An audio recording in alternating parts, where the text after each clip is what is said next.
सूर्य अस्त का समय हो, प्रदोष का समय, प्रदोष काल, शाम के समय पर कटोरी में सरसों का तेल ले लीजिए। शंकर के शिवलिंग पर किसी मंदिर में जाकर सरसों का तेल शिव पर चढ़ाएं। तेल चढ़ते समय शंकर के शिवलिंग पर त्रिपुंड बना दें। ये एक उंगली, चीटी उंगली के पास वाली उंगली शंकर के शिवलिंग पर टच कर कर रखें और अपनी मनोकामना पूर्ण कहें। बाबा विश्वनाथ पूरा करता है। भगवान शंकर के द्वार पर स्वयं शनि महाराज आज मिलने के लिए, और जितने ग्रह नष्ट देने वाले हैं, कारक ग्रह हों, बेकार वृत्ति वाले हों, वो सब आज शनि सबके दोष मिटा देता है। शंकर भगवान के मंदिर में नहीं तो घर में अगर शंकर का शिवलिंग है तो एक दिया अवश्य लगाओ। शनि महाराज जीवन का सुख प्रदान करेंगे, आनंद। शनि प्रदोष, मान लो कोई व्यक्ति पैसे खाकर चले गया, नहीं दे रहा है, तो शास्त्र कह रहा है भगवान शंकर के मंदिर में शमी का पत्र, शमी का पत्ता, शमी पत्र, शंकर के मंदिर में काली तिल्ली के साथ में शमी पत्र, शनि प्रदोष, सुख का देने का। स्वयं शंकर को प्रिय है प्रदोष का व्रत, इसलिए निवेदन है बन सके व्रत करते हुए भगवान शंकर का अनुमोदन करें, जीवन को सार्थक बनाएं। भगवान शिव का स्मरण करते हो, आनंद करते हो। शंकर सुख की देनी है, शिव आनंद के देने। गुरुजी, लड़के को मंगल है, क्या करा जाए? कुछ मत करो। प्रदोष के व्रतों में वर्णन किया गया है कि रवि का प्रदोष, भौम का प्रदोष, मंगल का प्रदोष, बुध का प्रदोष, गुरु का प्रदोष, शुक्र का प्रदोष, शनि का प्रदोष। जो प्रदोष पड़ते हैं पूरे महीनों में, पूरे वर्ष में, मंगल का प्रदोष निकाल कर रख लो कि मंगल का प्रदोष इस दिन पड़ रहा है, मंगल की त्रयोदशी तिथि पड़ रही है, प्रदोष व्रत मंगलवार का पड़ रहा है। और जिन लड़का लड़की को मंगल होते हैं, जिन कन्या और वर को मंगल होते हैं, केवल शंकर भगवान के मंदिर में जाकर चौमुखी दिया, 4 बत्ती का दिया आटे का, उसमें घी डालकर लड़की शंकर भगवान के मंदिर में मात्र 7 बार शंकर पे से उतार कर, 3 बार स्वतः उतार कर शिव के मंदिर में रख देती है। उसका मंगल आड़े आता ही नहीं है और वो लड़की का विवाह मात्र 3 महीने के अंदर लड़के लड़की का विवाह पक्का हो जाता। मंगल नहीं आता सामने। मंगल प्रदोष व्रत का इतना महत्व है महाराज। ये प्रदोष व्रत होता क्या है? प्रदोष व्रत का महत्व क्या है? शिव महापुराण की कथा कहती है शंकर भगवान का प्रदोष का व्रत, अर्थात चंद्रदेव को जो क्षय रोग हो गया, बीमार पड़ गए, शरीर गलकर नीचे गिरने लगा, तब देव ऋषि नारद ने भगवान चंद्र को शंकर भगवान के पूजन का विधान बताया। और पूजन करते करते त्रयोदशी तिथि आ गई, जिस त्रयोदशी के दिन चंद्रदेव ने सुबह से शाम तक कुछ नहीं खाया। शाम के समय सूर्य अस्त के पहले चंद्रदेव ने स्नान किया, श्वेत वस्त्र धारण करे, और श्वेत वस्त्र धारण कर कर चंद्रदेव शंकर के शिवलिंग की पूजन करने बैठ गए। शंकर भगवान के शिवलिंग की पूजन जब चंद्रदेव ने करी, हाथ में अक्षत लेकर चंद्रदेव ने शंकर को समर्पित करे, ओम उमापति नमः कहकर जब चंद्रदेव ने शिव को समर्पित करे, भगवान शंकर त्रयोदशी के दिन प्रदोष समय में, प्रदोष काल में प्रकट हो गए और प्रकट होकर बोले, ऐ चंद्र, तुमने आज मेरा अनुरोधन किया है, आज मेरा स्मरण किया है, जाओ आज त्रयोदशी के दिन प्रदोष काल में मैं तुम्हारे शरीर को स्वस्थ करता हूं। तब से ये प्रदोष व्रत प्रारंभ हुआ है महाराज। किसने करा है प्रदोष व्रत? भगवान विष्णु ने करा था। जब घोड़े का मुंह लगा हयग्रीव अवतार, लक्ष्मी जी हंस दी थी तो घोड़े का मुंह भगवान विष्णु का लगा, तब भगवान विष्णु ने प्रदोष व्रत करा था। भगवान विष्णु प्रदोष व्रत 11, 26 एक प्रदोष का महत्व, एक एक प्रदोष शंकर भगवान का मिलन बिंदु है प्रदोष। अभी अपन आगे सुनेंगे शनि प्रदोष की भी महत्वता। तो क्यों ना करें मंगल वाले, ये कहीं कहीं हमारे को मंगल है परेशान कर रहा है, मंगल है विवाह नहीं हो रहा, मंगलिक है विवाह नहीं हो रहा, अरे करो ना, शिव महापुराण खोलकर तो देखो, लिंग पुराण खोलकर तो देखो, नर्मदा पुराण खोलकर देखो, एक एक चीज का अनुमोदन हैगा। स्वयं श्री सुखदेव जी महाराज राजा परीक्षित को, कितने राजा परीक्षित को मालूम पड़ा जब कहा शमीक बाबा ने कि तुम्हारे को तक्षक नाग के डसने का श्राप लगा है, 7 दिन बाद तुम मर जाओगे। राजा परीक्षित के सामने ना जाने कितने लोग आए, एक कहता मैं ये कर दूंगा तुम बच जाओगे, एक कहता मैं यज्ञ कराऊंगा, एक कहता मैं अनुष्ठान कराऊंगा, एक कहता मैं ये करूंगा, एक कहता मैं ये करवाऊंगा, राजन तुझे ऐसा कर दूंगा, राजन तुझे वैसा कर दूंगा, क्योंकि राजा के पास पैसा था, बचने के लिए क्या नहीं करता। और आखिरी में घूमता घूमते राजा परीक्षित सुखदेव जी की शरण में गंगा जी के घाट पर पहुंच गए। सुखदेव जी ने कहा मैं ये नहीं कहता कि बचा लूंगा, मैं ये नहीं कहता कि तेरे प्राण बच जाएंगे, मैं ये नहीं कहता कि तुझे बैकुंठ मिल जाएगा, मैं ये नहीं कहता कि तू जीवित रह जाएगा, मैं ये नहीं कहता कि सर्प का जहर उतर जाएगा। सुखदेव जी कहते हैं मैं इतना जरूर कहता हूं कि तू अगर भगवान की भक्ति में रम गया तो सर्प भी डसेगा तो भान नहीं होगा, और ये पक्का कहता हूं कि 7 कुल को तार देगा। और वही परीक्षित ने करा, भगवत भजन में लग गया। फिर कब सर्प आया, कब डसा, कुछ भान परीक्षित को नहीं था। शिव महापुराण भी यही कहती है, स्वयं स्वतः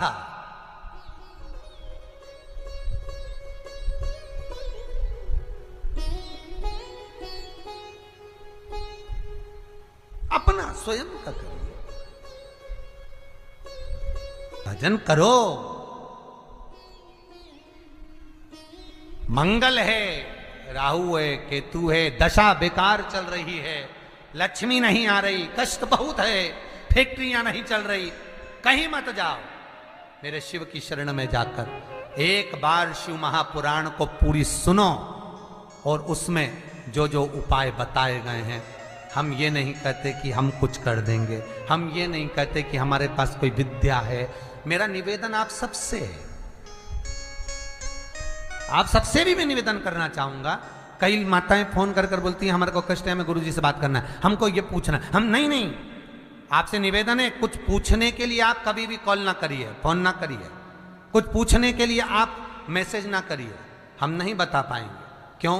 क्योंकि शिव महापुराण में जो लिखा है हम केवल वो बता सकते हैं और केवल पुराण में बता पाएंगे। हम यहाँ से नीचे उतरे, हम वही साधारण से मनुष्य हैं जो आप टीवी के सामने बैठे हो, वही की वही हम भी हैं। केवल ये व्यासपीठ, ये पुराण, ये शास्त्र, इसके सिवाय हमारे पास कोई विद्या है ना हम कुछ जानते। हाँ, पुराण में से निकाल कर उपाय 1-2 किताब, 5-6 किताब लिखी हैं, पंचामत है, तर्पण है, मन मंत्र है, मन दर्शन है, गदा चरित्र है, ऐसी 5-6 किताबें लिखी हैं। उन किताबों में सब कुछ लिख दिया है। पहले जहाँ कथा होती थी किताब वहाँ मिलती थी, अब कथाएं पंडालों में नहीं हो रही है, तो कई लोगों ने फ़ोन कर बोला तो हमें किताब कैसे मिलेगी, तो उसके लिए विचार कर कल परसों से ऐसा कर दिया है कि टीवी पर एक नंबर किताब मंगवाने के लिए भी अलग से डाला जा रहा है कि आप उनसे किताब मंगवा सकते हो। पर वो हमारी संस्था के ऊपर नहीं, हमने उसमें नंबर दे दिया कि आप इनसे किताब मंगवा लो, आपको इन किताब प्राप्त हो जाएगी, मिल जाएगी। उसमें उपाय लिखे, करो, खुद करो, दूसरे से नहीं। पर जो बार बार पूछने के लिए फोन लगाएं कि हमें गुरुजी से ये पूछना है, हमें हम जो बता दिए शिव महापुराण में, बस पुराण के अलावा कुछ नहीं, शास्त्र के हटकर कुछ नहीं बोलेंगे। जो शास्त्र सम्मत है, स्कंद पुराण में, विष्णु पुराण में, नर्मदा पुराण में, लिंग पुराण में, शिव महापुराण में, भविष्य पुराण में जितनी जितनी बातें लिखी होती है उसको छाट छाट कर लेकर आते हैं, आपको बता देते हैं कि आप ये कर लो, उससे फायदा मिल जाएगा। कोई ज्योतिषी नहीं, कोई कुछ नहीं, बस केवल भजन करो, शंकर का अनुमोदन करो और विश्वास रखो शंकर पर, तो किसी को 1 रुपया देने की जरूरत नहीं पड़ेगी। भजन करो, विश्वास शंकर पर रखना, जन्म मरण और परण वो देगा, सुख वो देगा, समृद्धि वो देगा। जिसके घर में बहु रिद्धि सिद्धि हो, जिसके घर में अमोद और प्रमोद पोते हो, जिसके घर में शुभ और लाभ दरवाजे पर बेटे बनकर विराजमान होते हो, जिसके घर में स्वयं अखंड सौभाग्य देने वाली पार्वती हो, जिसके घर में लक्ष्मी देने वाली लक्ष्मी बेलपत्र के पेड़ के नीचे झाड़ू लगाती हो, जो स्वयं सरस्वती को स्वर प्रदान करता है, वो शंकर है। जब सब कुछ उसके पास में है, कुबेर का खजाना वो चोर को दे देता है, जब सर्वस्वता उसके पास है, तो आप इधर उधर डोलते क्यों हो? क्यों डोलो? उस पर विश्वास रखो। वो शंभु, वो शंकर, वो त्रिकालदर्शी, वो कैलाशी, वो अविनाशी सुख देगा, आनंद देगा। पाने का तरीका केवल उसको रिझाओ। जो मंदिर आपसे दूर हो, जिस मंदिर में कोई नहीं जाता, जिस मंदिर में कोई दिया तक नहीं लगाता, उस मंदिर में तुम जाओ और उस मंदिर में एक दिन जाकर प्रकाश कर कर आना, एक बार दिया जला कर आना, मंदिर की सफाई करी आना, शंकर जी पे जल चढ़ाकर उनको स्नान कराकर, कोई पत्ती पेड़ पौधे की पास में हो तोड़ के चढ़ाए आना। 2-4 बार कर कर देखना कितना शांति, कितना धीरज, कितना आनंद, कितनी समृद्धि, कितनी लक्ष्मी मिलती है। तुम करोगे तुम्हारा पेट भराएगा, हम करेंगे हमारा पेट भराएगा। स्वयं करिए। मृत्युलोक का देव महादेव शंकर है। कष्ट भी हो तो पहले उससे कहो, दुख भी है पहले उससे कहो, रोग भी है पहले उससे कहो, अदालत में केस भी चल रहा है उससे कहो, पेशी करने जा रहे हो पहले उससे कहो। उसको कहो कि मैंने अब तेरे भरोसे पर सब सौंप दिया है। जब से कथा सुनी महादेव कहीं नहीं जाऊंगा, बस तुझसे ही कहूंगा। तारेगा भी तू ही और मारेगा भी तू। कर लो भरोसा, विश्वास कर कर देखो। भरोसा तो होना चाहिए। एक पति पत्नी जहाज में घूम रहे थे समुद्र में। समुद्र में लहर चढ़ गई, सुनामी लहरें आने लगी। जहाज के मैनेजर ने कहा, अनाउंस कर दिया पायलट ने, ये जहाज डूबने वाला है, सब बच लो, छोटी छोटे ट्यूब पकड़ो, नाव पकड़ो, कूदो और भागो। समुद्र में लहरें चल रही, सुनामी, भागो। पत्नी नीचे थी, सुन के ऊपर गई। पति सबसे ऊपर लहरों का आनंद ले रहा था, वहां पहुंच गई। पत्नी ने पति से कहा, सुना तुमने? पति बोले, क्या है? अरे सुना नहीं तुमने? नहीं मैंने नहीं सुना। क्या हुआ? समुद्र पानी में, ये जहाज जो है पानी में डूबने वाला है। अच्छा तो डूबने दे। पति लग गया फिर लहरों को देखने। पत्नी बोली, मर जाएंगे। पति कुछ बोला ही नहीं, लहरों का आनंद ले रहा। पत्नी बोली, सब बच रहे हैं, सब ट्यूब पकड़ के भाग रहे हैं, नावों को पकड़ पकड़ के भाग रहे हैं, चलो तुम भी चलो। पति कुछ नहीं बोला, आनंद ले रहा है। पत्नी बोली, तुम तो मुझे मरा हुआ देखना चाहते हो ना, मैं जानती हूं तुमको। पत्नी फिर नीचे गई, फिर सब हटपटा रहा है, पूरा जहाज के लोग भाग रहे हैं, ट्यूब पकड़ के, नाव पकड़ के भाग रहे हैं, जहाज डूब रहा है। पत्नी फिर ऊपर आई, अरे सब बचा रहे हैं अपने अपने बीवी बच्चों को, तुम मुझे बचाओ। पति नहीं, कुछ नहीं बोला। पत्नी बोली, मैं जानती हूं तुम तो मुझे मरा हुआ देखना चाहते हो, कि मैं मर जाऊं तो तुम दूसरी शादी कर लो। मैं मर जाऊंगी तब मालूम पड़ेगा। पति ने जेब में से बंदूक हेड़ी, मरो मरो करती है, ले मैं अब भी मार दूं। और जेब में से बंदूक लगकर पत्नी के सिर पे रख दी। खटका दबने ही वाला था और पत्नी हंसी खूब जम जम के। तो पति ने पूछा, क्यों हंस रही है, क्यों हंस रही है? पत्नी कहती है, मैं जानती हूं कि तुम मुझे मार नहीं सकते।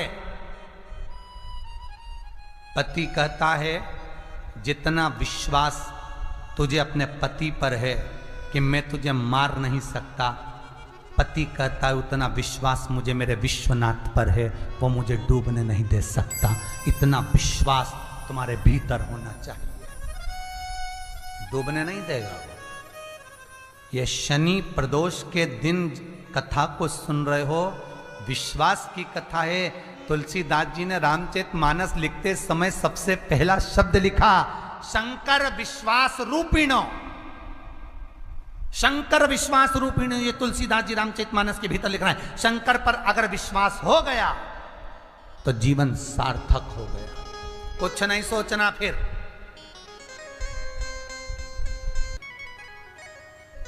भगवान शिव ओघड़ी दानी है, दयालु दातार है, और उसको केवल विश्वास से जीता जा सकता है, केवल विश्वास, भरोसा, दृढ़ता, और कुछ नहीं। और वही हुआ। शिव महापुराण की कथा कह रही है महाराज, शंकर की कथा कहती है कि भोले आपकी कृपा से सब काम हो रहा, कोई दूसरा करता कहां?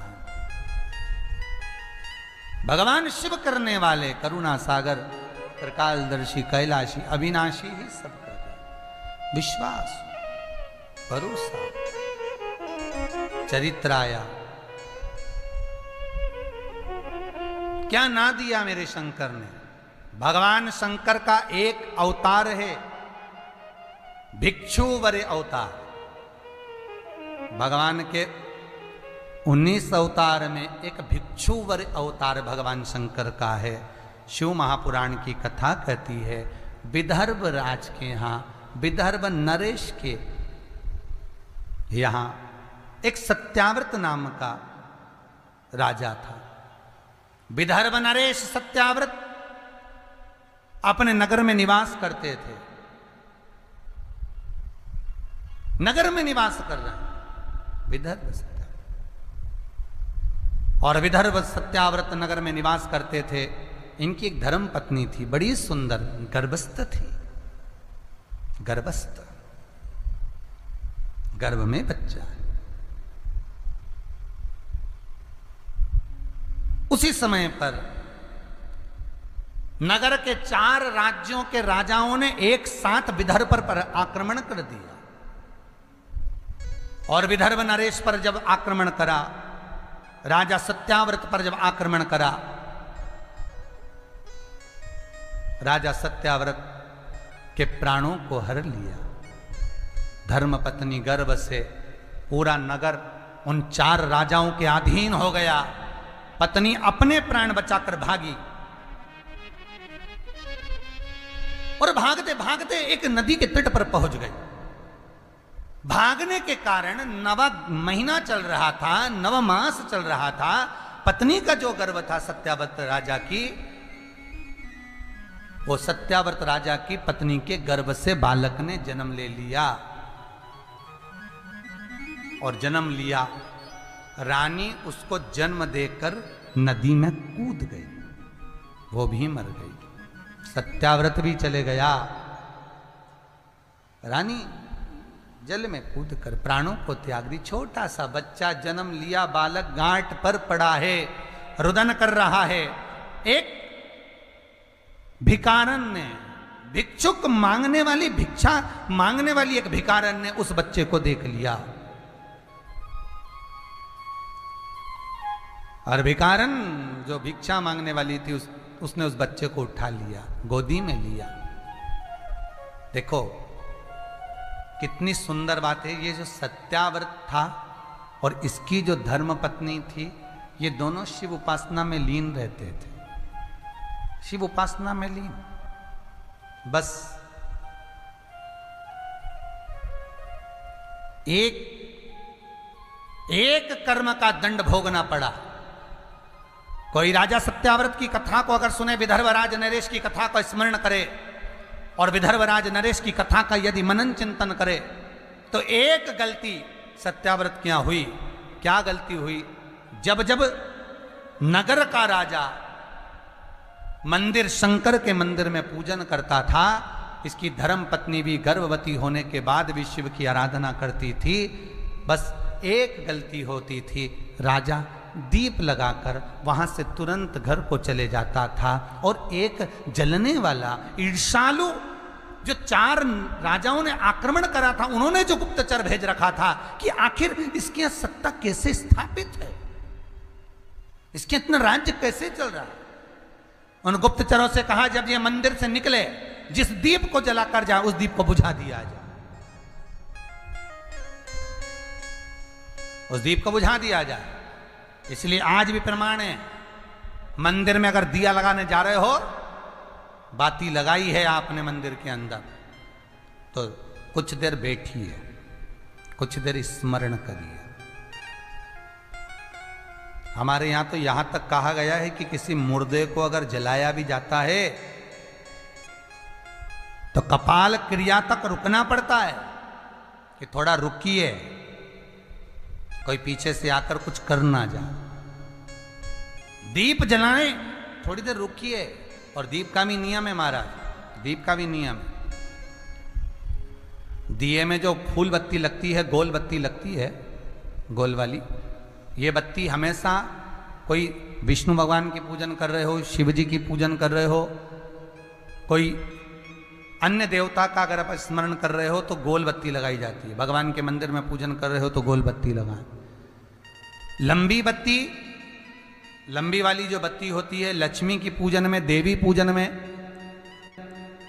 जितनी भी माताओं की आप पूजन करोगे, जितनी भी देवियों का आप स्मरण करोगे, उसमें लंबी बत्ती का प्रमाण। पितरों की पूजन में लंबी बत्ती का प्रमाण है। पितरों को कभी गोल बत्ती नहीं लगती। आप मटके के पास में, परिंदे के पास में, जल के पात्र के पास में कोई भी अगर दिया लगाएंगे तो वहां गोल बत्ती रखकर लगाएंगे तो घर में लक्ष्मी नहीं टिकेगी। कई लोग कहते हैं कि परिंदे के पास, मटके के पास में, पानी के स्रोत के पास में जहां जल भरते हैं, हंडा रखते हैं, टंकी रखते हैं, वहां पर मटके के पास बत्ती लगाओ, दिया लगाओ, पितर शांत रहेंगे। तो पितरों को शांत करो, मना नहीं है, पर दिया लगाने का नियम है कि पितरों को अगर आप दिया लगा रही हो मटके के पास, परिंदे के पास, या अमावस्या के दिन पितरों के लिए अगर दीप लगा रही हो तो गोल बत्ती अगर लगाओगी तो कार्य कभी सफल नहीं होगा। धन आएगा जाएगा, टिकेगा नहीं। इसलिए पितरों के लिए अगर दिया लगाना है, पूर्वजों के लिए दिया लगाना है, पितरों के लिए अगर दीप लगाना है तो लंबी बत्ती लगाइए, लंबी बत्ती। महाराज, लंबी बत्ती का प्रमाण हमारे यहां शास्त्र करता है, गोल बत्ती का प्रमाण। और सुंदर चरित्र कहा, यदि आपके जीवन में बहुत ज्यादा लक्ष्मी से तकलीफ है, कष्ट बहुत ज्यादा है, या इसलिए शायद कहा जाता है कि भगवान को सर्वश्रेष्ठ कौन सा चंदन अच्छा लगता है। आपको पहले भी कथा में कहा, आगरा की कथा अगर किसी ने सुनी होगी तो उसमें वर्णन किया, भगवान को सर्वश्रेष्ठ चंदन कौन सा, भगवान को सर्वश्रेष्ठ चंदन कौन सा प्रिय है। वो कौन सा चंदन है जो भगवान विष्णु को लगाएं, राम को लगाएं, कृष्ण को लगाएं। वो कौन सा चंदन है जो श्री हरि को लगाया जाए। तो जीते जी भगवान विष्णु एक बार गले लगाते हैं, उसको कहते हैं हरि चंदन। कौन सा चंदन है? हरि चंदन। हरि चंदन बाजार में नहीं मिलेगा, हरि चंदन आपको बनाना पड़ेगा। कैसे बनाना है? तुलसी जब सूख जाए उसकी जड़ को निकाल लिया जाए, वो जड़ को पानी में धो लिया जाए, धोने के बाद उसको सिलवट्टे पर, पत्थर पर घिसा जाए और घिसकर उसमें थोड़ा सा कुंकू, रोली डालकर तैयार कर कर जो भगवान विष्णु के मस्तक पर, कृष्ण राम के मस्तक पर लगा देते हैं और उसकी एक बिंदी अपने हृदय पे लगा लेते हैं, जीते जी भगवान एक बार उसको गले लगाते ही हैं। हरि चंदन प्रियता। जैसे शिव महापुराण में रुद्र चंदन का भाव है, शिव महापुराण में रुद्र चंदन का प्रमाण दिया जाता है। अगर आपने लिंग पुराण पढ़ी हो तो उसका 5वां स्कंद अवश्य पढ़िएगा महाराज, और शिव महापुराण अगर पढ़ रहे हो तो उसका कुमार खंड पढ़िएगा, जिसमें रुद्र चंदन का प्रमाण है। रुद्र चंदन कैसा, रुद्र चंदन का प्रमाण कैसा? तो महाराज कहा, चंदन घिसकर, पीला चंदन घिसकर उस चंदन को 3 मुखी रुद्राक्ष पर लपेट लिया जाता है। 3 मुखी रुद्राक्ष पर उस चंदन को लपेटा जाता है।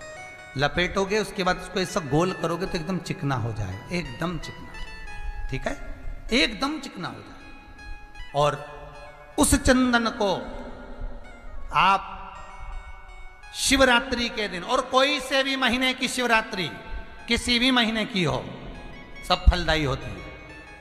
अगर आप पंचांग में देखेंगे तो शिवरात्रि लिखी हुई आती है, हर महीने शिवरात्रि पड़ती है। किसी भी महीने की शिवरात्रि पर रुद्र चंदन, अर्थात जो चंदन का आपने 3 मुखी रुद्राक्ष में लेपन करा है, उसका गोला बनाया है, वो चंदन अच्छा मोटा मोटा कर लेना, अच्छा बढ़िया, ऐसा नहीं कि थोड़ा बहुत ही लगाओ, पूरा रुद्राक्ष दिखना नहीं चाहिए, पूरा लपेट कर उसको शंकर के शिवलिंग पर ले जाकर रख दीजिए और फिर धीरे धीरे शंकर भगवान का जल अभिषेक करना प्रारंभ कर दीजिए। वो चंदन पूरा धीरे धीरे शंकर के शिवलिंग पर डलना चाहिए। शंकर के मूल मंत्र श्री शिवाय नमस्तुभ्यम का जाप करिए, यह कहलाता है रुद्र चंदन। इस चंदन के अभिषेक से महाराज जो काम नहीं होता, आप कर कर उस कार्य को प्राप्त कर सकते हो, सिद्ध कर सकते हो। रुद्र चंदन, हरि चंदन, रुद्र चंदन, ये वो चंदन है जो जीवन का सुख प्रदान करने वाले, हरि तत्व देने। रुद्र चंदन। तो महाराज शिव महापुराण कथा कह रहे हैं, भगवान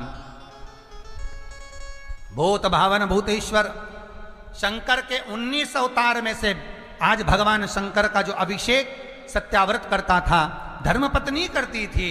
एक काम हुआ कि उनके नगर में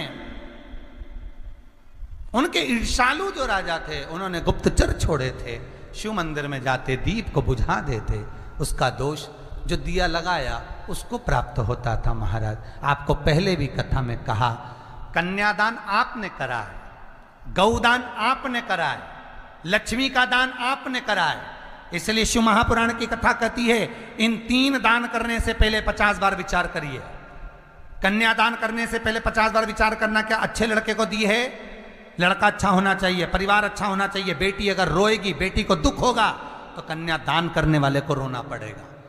गौ दान करने से पहले विचार करिए, गाय किसी ऐसे ब्राह्मण को मत दो जो 4 दिन साथ में रखे और मालूम पड़े बाद में बेच दे। गाय अगर कसाई क्या कटेगी तो दुख तकलीफ उसको होगी जिसने संकल्प दिया है गौदान।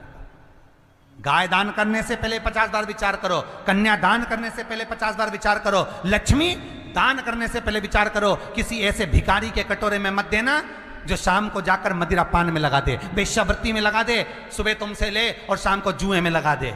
ऐसे को लक्ष्मी मत देना। तो निवेदन है, गौदान करने से पहले सोचना, कन्या दान करने से पहले सोचना और लक्ष्मी दान करने से पहले सोचना। सही जगह लगे तो देना, मत दो, बिल्कुल ना। आज दीप दान करने का समय, दीप दान की जो प्रधानता शिव महापुराण कह रही है, राजा सत्याव्रत का जो चरित्र वर्णन कर रहा है, दीपदान जो राजन करे उस दीप को बुझा दिया। दीप लगाने वाले का वो होना चाहिए क्रम कि वो ध्यान रखे उस चीज का।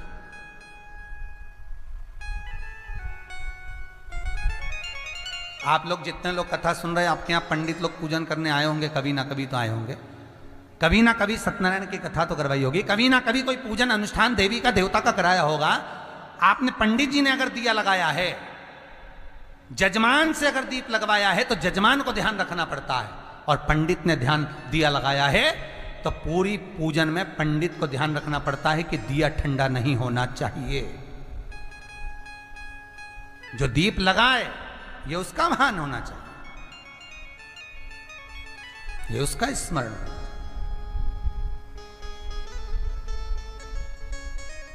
सत्याव्रत लगा दिए धर्म पर, वो उसी का दोष। आज राजा सत्याव्रत की लक्ष्मी चली गई, धन वैभव सत्ता राजा की चली गई, और शंकर की उदारता देखना।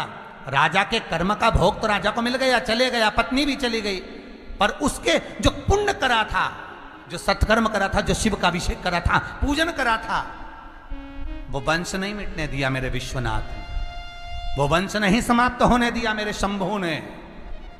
एक भिकारन के हाथ में बच्चा आ गया, शंकर भगवान भिकारी बनकर आए।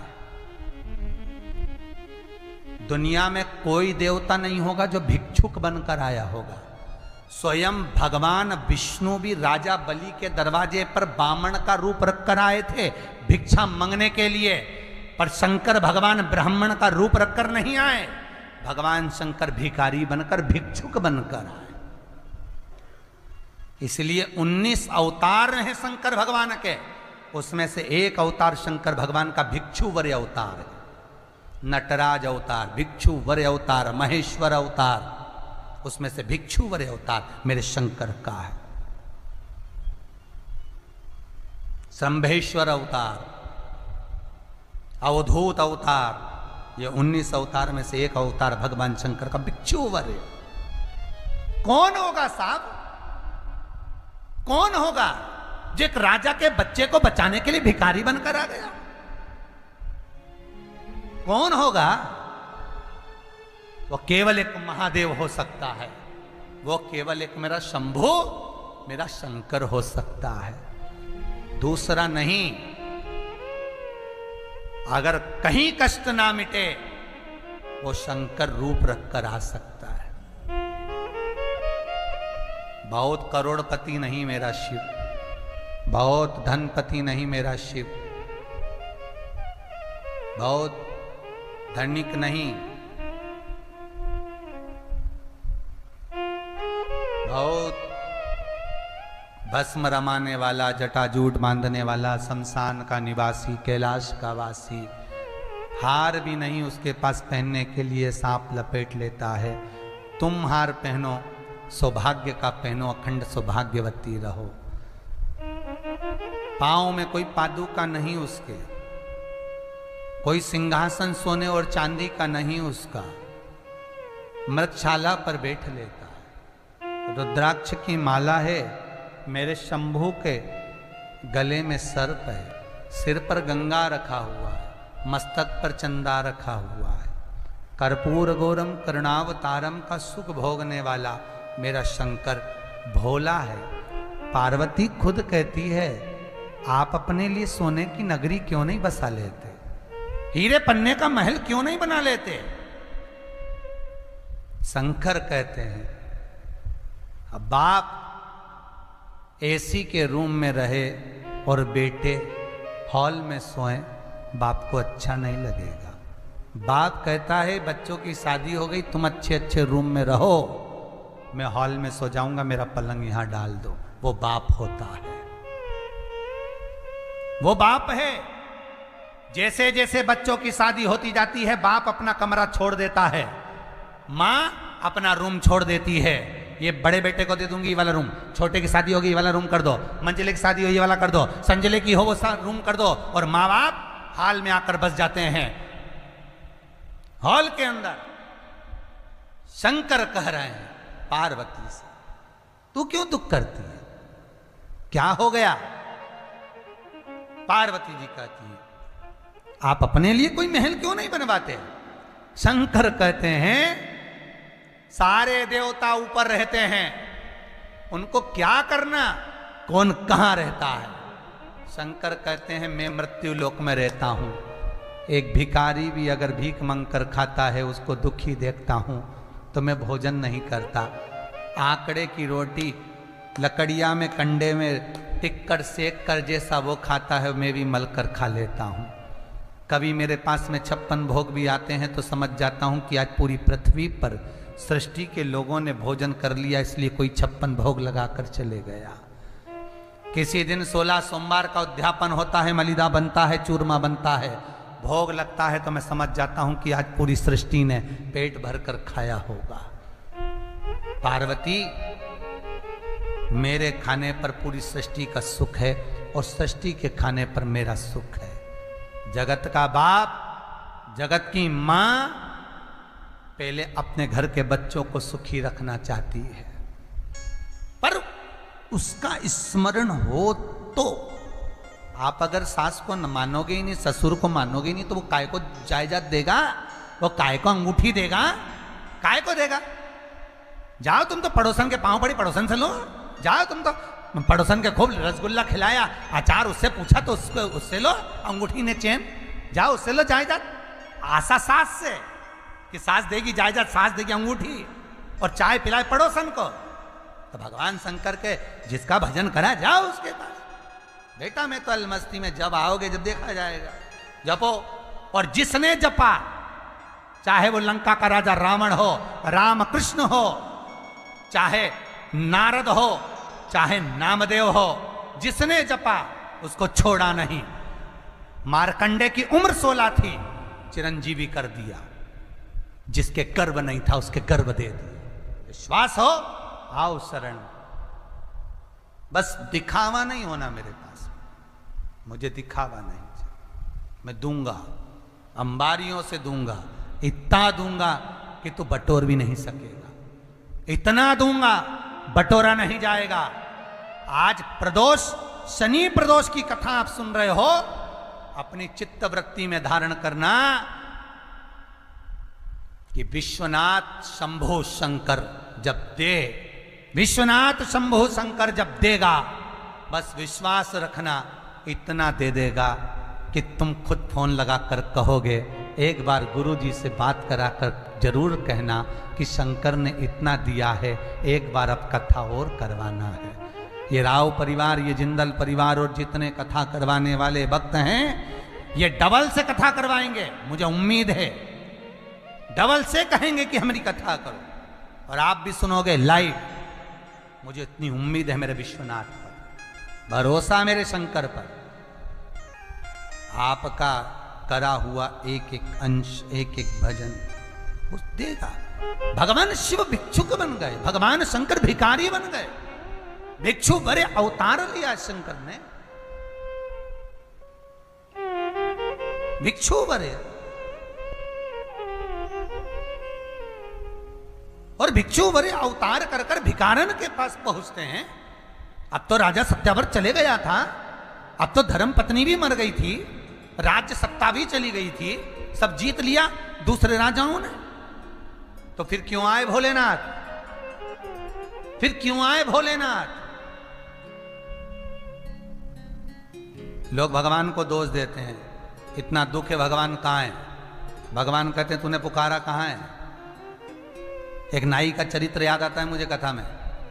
एक नाई की दुकान पर एक व्यक्ति कटिंग दाढ़ी करवा रहा था। नाई की दुकान पे बहुत सारी बात कर रहे थे लोग बात। पहले राजनीति की बात हुई, ऐसा हो गया वैसा हो गया, फिर कोई बात हुई, फिर कोई बात हुई, फिर धीरे धीरे निकल गई। नाई और उसकी बात चल रही थी, पड़ोसी व्यक्ति सुन रहा था। सुनते सुनते उसने कटिंग दाढ़ी बनवा ली, बाहर जाके खड़ा हो गया। वहीं से एक व्यक्ति निकल कर जा रहा था, उसके बड़े बड़ी दाढ़ी हो रही थी, बड़े बड़े बाल थे, भिखारी था वो बेचारा, बहुत गंदा हो रहा था।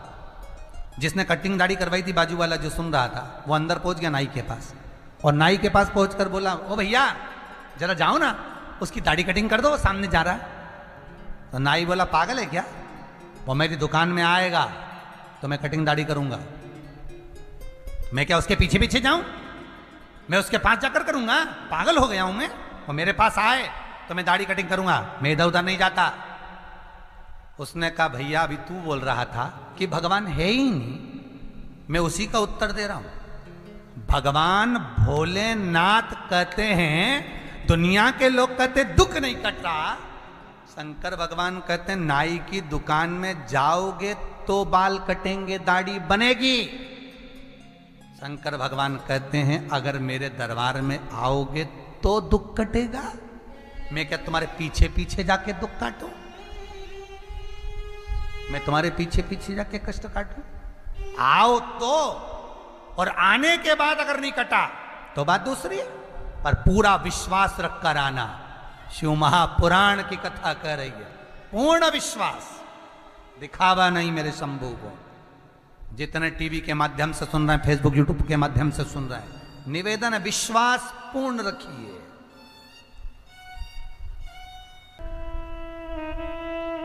कितना सुंदर कहा है, पीपल की परिक्रमा करो चाहे आंवले की परिक्रमा करो। जिंदल परिवार जब कथा कराया था तो उसमें वर्णन करा था। अभी राव परिवार की जो कथा चल रही है इसको भी ध्यान से सुनते हुए कथा को बहुत उतारना जीवन में। परिक्रमा करते समय हम अपने हाथ में कुछ मन का रखते हैं, हम अपने हाथ में चिरौंजी का दाना रखते हैं, हम अपने हाथ में कुछ मूंगफली का दाना रख लेते हैं, हम अपने हाथ में कोई टॉफी रख लेते हैं, हम अपने हाथ में कुछ मिश्री का दाना रख लेते हैं। क्यों? उसका कारण है कि परिक्रमा डायरेक्ट लगाएंगे, लगाते जाएंगे तो फल नहीं मिलेगा, पर परिक्रमा लगाकर जब सामने आए और थोड़ा सा सामान डालेंगे, डालने के लिए रुकना पड़ेगा, रुकेंगे तो दूसरी परिक्रमा का फल मिलेगा। अगर डायरेक्ट लगाए जाए तो कोई फल की प्राप्ति नहीं है हमारे। कोलू की बेल की तरह चले जा रहे, चले जा रहे।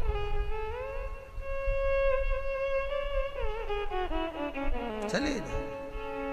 मेरा एक निवेदन हमेशा रहा है, आज फिर करूंगा निवेदन कि किसी तीर्थ में जब जाएं, काशी में पहुंच रहे हैं, विश्वनाथ की नगरी में जाना है, काशी जा रहे हैं, उज्जैनी जा रहे हैं, महाकाल का दर्शन करना है, ओमकारेश्वर जा रहे हैं, ओमकार का दर्शन करना है महाराज, सेलम जा रहे हैं, मल्लिकार्जुन का दर्शन करना है, केदारनाथ जा रहे हैं, केदारेश्वर का दर्शन करना है। मेरा उनसे निवेदन है जो गोवर्धन नाथ जी की परिक्रमा करने भी जाते हैं उनसे भी कहूंगा, जो काशी जाते हैं उनसे भी कहूंगा, नाथ दरबार जाते हैं उनसे भी कहूंगा कि रात को ट्रेन में बैठे, सुबेरे उतरे, दर्शन कला, गोवर्धन नाथ जी की परिक्रमा करिए और तुरंत ट्रेन में बैठे और भग कर अपने घर आ गए। ऐसे दर्शन से कोई फल नहीं है। कुछ देर जाकर भगवान के पास बैठकर उनसे बात तो करो, विश्वनाथ आपने बुलाया, बहुत दिनों के बाद बुलाया, बाबा बहुत याद आती है आपकी, आप कृपा करा करो, इतना धन इतना वैभव देना मेरे विश्वनाथ कि मैं दर्शन करने आ जाऊं। हे गोवर्धन नाथ, कई लोग गिरिराज जी की परिक्रमा करने जाते हैं, गोवर्धन नाथ जी की परिक्रमा करने जाते हैं, बिल्कुल खड़ी परिक्रमा, मैं कुछ खाऊंगा नहीं, मैं कहीं बैठूंगा नहीं, चले जा रहे, हांपड़ी भरा रही, पर शरीर थक रहा, पसीना बह रहा, चले जा रहे।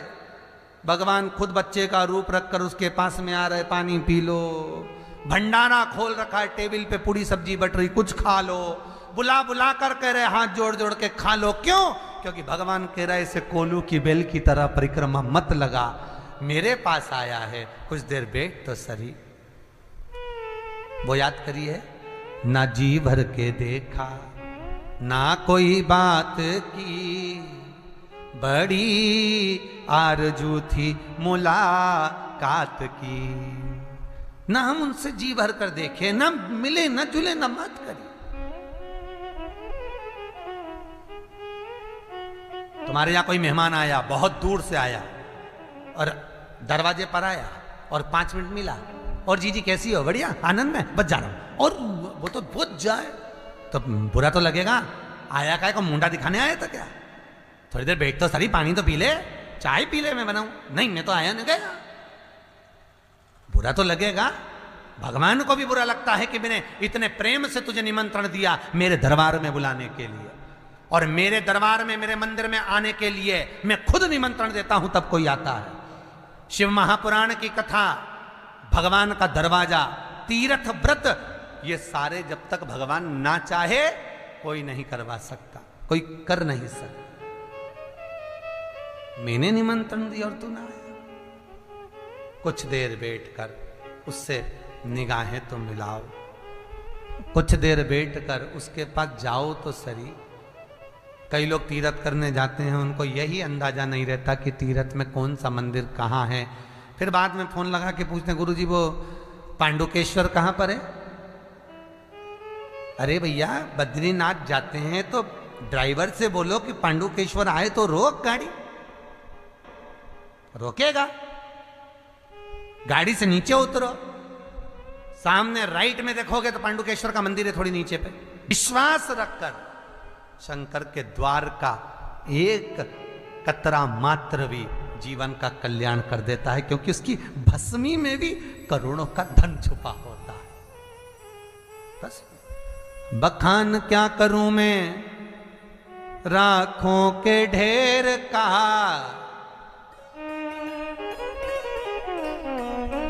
चपटी भभूत में है खजाना कुबेर का।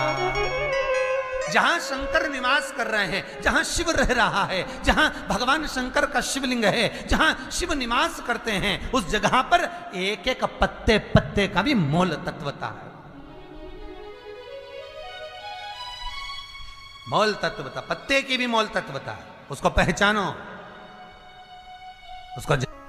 बस उसको पाने की जब लालसा बढ़े, उसको पाने की जब ललकता बढ़े तो सुख का अनमोल हो। दुर्वासा बाबा मेहमान बनकर द्वारकाधीश के यहां पहुंच गए। कोई मेहमान नहीं रख रहा, आवाज लगा रहे हैं मुझे मेहमान रख लो। कोई तो रखो, जिसको क्रोध आए उसको कौन रखे? कोई ने नहीं रखा, द्वारकाधीश ने रखा, मेरे यहां मेहमानी करो। दुर्वासा जी बोले कृष्ण सुन ले, अगर मुझे क्रोध आ गया तो भगवान कहते हैं आने नहीं दूंगा, रहिए मेरे यहाँ। एक कुटिया बना दी, उसमें दुर्वासा जी रहे। आज दुर्वासा जी ने अपनी कुटिया में आग लगा दी, बाहर खड़े हो गए, सब लोग पानी डाल रहे हैं दुर्वासा जी के पास में। भगवान कृष्ण ने आकर पूछा ये कुटिया में आग किसने लगाई? दुर्वासा जी की। दुर्वासा जी भगवान कृष्ण की पीठ ठोक कर कहते हैं मैंने लगाई। भगवान कृष्ण बोले तुम्हारे घर में तुमने आग लगा दी? दुर्वासा जी बोले मन मेरा, मैं तो मेहमान, और मेहमान तो आग भी लगा सकता है। नहीं नहीं, ये ठीक नहीं करा है। दुर्वासा जी बोले कृष्ण आग लगी अपनी जगह पर, मुझे खीर खाना है, जल्दी ला। और भगवान कृष्ण ने उसी समय रुक्मणी जी से कहा जल्दी खीर लेकर आ। रुक्मणी जी खीर लेकर आई। रुक्मणी जी ने खीर भगवान दुर्वासा जी को दी। दुर्वासा जी ने खीर खाकर आधी खीर कृष्ण पर फेंक दी। भगवान कृष्ण के पूरे शरीर पर कहा खीर मल ले, और भगवान कृष्ण ने पूरे शरीर पर खीर मली। इतने में रुक्मणी जी हंस दी, और रखो ऐसा मेहमान जो तुम्हारी इज्जत ही नहीं करे, भगा दो इसको। इतने में तो दुर्वासा ऋषि को क्रोध आ गया, और दुर्वासा ऋषि को क्रोध आया और कहे ये रुक्मणी ने मुझको देखकर हंसा है, आज मैं रुक्मणी के सम्मुख में द्वार का घूमने के लिए जाऊंगा, पर रथ पर बैठ कर जाऊंगा। उस रथ में ना घोड़ा लगेगा ना घोड़ी लगेगी, उस रथ में रुक्मणी जुतेगी। रथ को रुक्मणी लेकर जाएगी, और दुर्वासा जी के रथ को रुक्मणी खींच रही है। द्वारकाधीश पीछे पीछे चल रहे हैं। दुर्वासा जी रुक्मणी से कहते चलाओ जल्दी जल्दी रथ। रुक्मणी चलती चलती चक्कर खा के नीचे गिर गई। दुर्वासा जी ने पानी का छींटा दिया, रुक्मणी को उठाया, कहा कृष्ण, हे कृष्ण, ये रुक्मणी ने मेरी हंसी उड़ाई है, ये तेरे साथ द्वारका में नहीं रहेगी, इसका तुझे त्याग करना पड़ेगा। इसलिए रुक्मणी का त्याग करा। कभी कोई द्वारका जी गए होंगे तो उनको मालूम होगा, द्वारकाधीश के मंदिर के अंदर रुक्मणी का मंदिर नहीं, रुक्मणी का मंदिर कोसों दूर है। त्याग करना पड़ेगा तुझे। और सुन कृष्ण, मैंने तुझे खीर नहीं कवच दिया था। ये शंकर जब भी देता है तो कुछ अच्छा ही देता है। दुर्वासा जी कहते हैं मैंने तुझे कवच दिया था, उस कवच को तूने पूरा नहीं पहना, पांव के तलवे में खीर नहीं लगाई। कृष्ण कहते हैं गुरुदेव, हे भोलेनाथ, ब्राह्मण संत की खाई तो प्रसादी हो जाती है, प्रसाद को पांव में कैसे लेता, इसलिए तलवे में नहीं लगाई है। दुर्वासा जी बोले कृष्ण, मैंने तुझे कवच दिया था, उस कवच को तूने पूरा नहीं पहना, तेरे प्राण छूटेंगे तो पांव के तलवे से छूटेंगे। इसलिए जरा नाम के व्याघ्र ने जब बाण छोड़ा तो वो भगवान कृष्ण के पांव के तलवे में लगा। पूरे शरीर में कहीं नहीं, कवच नहीं पहना तुम, कवच धारण नहीं करा तुम। महाराज दुर्वासा जी का अवतार ही शंकर का है। अगर जन्म देने वाला है तो शिव है, और मृत्यु देने वाला भी है तो शंकर ही है। जन्म, मरण और परण, ये तीन शंकर के हाथ। डॉक्टर कह दे इतनी तारीख को डिलीवरी हो जाएगी, इतनी तारीख को जापा हो जाएगा तुम्हारी बहू को, 15 दिन पहले हो गया, 8 दिन बाद हो गया, उसने नहीं छोड़ा था, नहीं हुआ। डॉक्टर ने कहा इसकी अंतिम सांसें चल रही है, हॉस्पिटल से ले जाओ, घर सेवा करो। 2-4 दिन जी गया तो जी गया, मालूम पड़े 4 साल निकल गए, 2-4 बार तो गोबर लीप के नीचे सुला दिया, डुकरिया फिर सही हो गई, मरी नहीं। बार बार नीचे सुलाओ, बार बार जिंदा हो जाए, मरती नहीं है। क्यों? वहां से लिखी नहीं है। परण, शादी, पंडितों ने पत्रिका देखकर कह दिया इतनी तारीख तक ब्याह हो जाएगा, कितनी अंगूठियां पिना दी, कितने सारे मंत्र तंत्र का प्रयोग कर लिया, कितनी सारी विद्या कर ली, तो भी बच्चों का ब्याह नहीं हुआ। पंडित जी को फोन लगाकर बोल रहे महाराज जी आपने बताया था वो हमने करा, हुआ नहीं। क्यों? परण भगवान के हाथ में है, जब तक बंधन नहीं करेगा तब तक हो नहीं सकता। कितने ही देखो, बोलो तो रे कितने टीवी पे कथा सुन रहे हो, और कितने लोग टीवी पर कथा सुन रहे, जरा विचार करो, तुम्हारे लिए कितनी लड़कियां देखी होगी, तुम्हारे लिए कितने लड़के देखे होंगे, कितने बायोडाटे आए होंगे, उसके बाद तुम्हारी किस्मत में यही लिखी थी और तुम्हारी किस्मत में यही लिखा था। उसका कारण है जहां भगवान ने बांध रखी है, तुम 50 देख लो, संबंध वही होगा जहां शिव ने लिखा होगा। वो जहां लिख कर रखा होगा वहां होना है। पार्वती जी की माता मीनावती ने कहा था मैं अपनी बेटी को ऐसे घर में नहीं दूंगी जो भस्मी रमाए, जटा जूट पहने, नग्न वेशधारी हो, ऐसे को बेटी कौन देगा। पर स्वयं ब्रह्मा आकर कहते हैं जो भाग्य में लिखा है उसे कोई टाल नहीं सकता। एक सेठ जी से सेठानी ने बोला देखो स्वामी तुम जगत में इतना दान करते हो, पुण्य करते हो, सत्कर्म करते हो, अपनी बेटी इतनी दुखी रहती है, उस बेटी को थोड़ा क्यों नहीं दे देते। सेठ जी बोले उसके भाग्य में नहीं है। तो तुम क्या भाग्य विधाता हो? सेठ जी बोले मैं भाग्य विधाता नहीं हूं, पर उसके भाग्य में नहीं है। तो तुम्हें कैसे मालूम कि भाग्य में नहीं है? सेठानी चिल्लाकर जब बोली तो सेठ जी ने कहा अगर उसके भाग्य में होता तो मैंने कितना अच्छा घर छाट कर दिया था, इतना अच्छा वर दिया था, कितनी धन दौलत संपदा दी थी, कितना परिवार देखकर, पैसा देखकर घर में बेटी को ब्याया था। उसके बाद उसकी किस्मत ऐसी है कि आज 2-2 रोटी के लिए तरस रही है, तो ये उसका भाग्य है। सेठानी बोली तो तुम दुनिया को इतना दान देते तो बेटी को क्यों नहीं दे देते? नहीं दूंगा तो नहीं दूंगा। सेठानी बोली तुम नहीं दोगे तो क्या हुआ, क्या मैं नहीं दे सकती? तू दे दे, जा दे दे। और सेठानी ने आज जमाई को खाना खाने बुला लिया, और जमाई को भोजन करने बुलाया तो बेसन के लड्डू बनाए, और लड्डू बनाए तो सेठानी ने लड्डू के अंदर सोने की असरफियां भर दी, सिक्के भर दिए, और लड्डू का डब्बा जमाई से कहा मेरी बेटी को दे देना, पकवान है। जमाई लड्डू लेकर जा रहे थे, रास्ते में विचार करा बच्चों के स्कूल की फीस भरना है, पैसे नहीं है, लड्डू खाएंगे बाद में भ्रष्टा में जाएंगे, उससे अच्छा ही लड्डू हलवाई के यहाँ भेज दूं, थोड़ा सा पैसा आ जाएगा तो बच्चों की फीस भरा जाएगी। उसने हलवाई के यहाँ डब्बा भेज दिया 500 रुपये में, 500 रुपये लेकर चले गए। सेठ जी बाहर गांव गए थे, और आज सेठ जी बाहर गांव से लौट कर आ रहे थे, उनको याद था कि आज मेरी पत्नी की जन्मदिन है, और पत्नी का जन्मदिन, उसको बेसन के लड्डू बहुत अच्छे लगते हैं। सेठ जी तुरंत हलवाई की दुकान पर गए, भैया कोई ताजा लड्डू है क्या? हाँ सेठ जी अब भी ला के देता हूं। और 700 रुपये में लड्डू का डब्बा सेठ जी को दे दिया। सेठ जी वो डब्बा ले जाकर अपनी पत्नी को दिए। पत्नी ने जैसे डब्बा खोला उसमें से जो लड्डू खाया तो सोने की असरफियां निकली। सेठानी ने माथा ठोका। सेठ जी बिल्कुल सत्य कहते थे, भाग्य में नहीं होगा तो नहीं मिलता है, कितना ही प्रयास कर, कितना ही प्रयास कर। एक बार दुर्वासा ऋषि राम जी के आ गए और अयोध्या में आकर कहा मुझे राम जी से मिलना है। राम बाबा के सामने पहुंच गए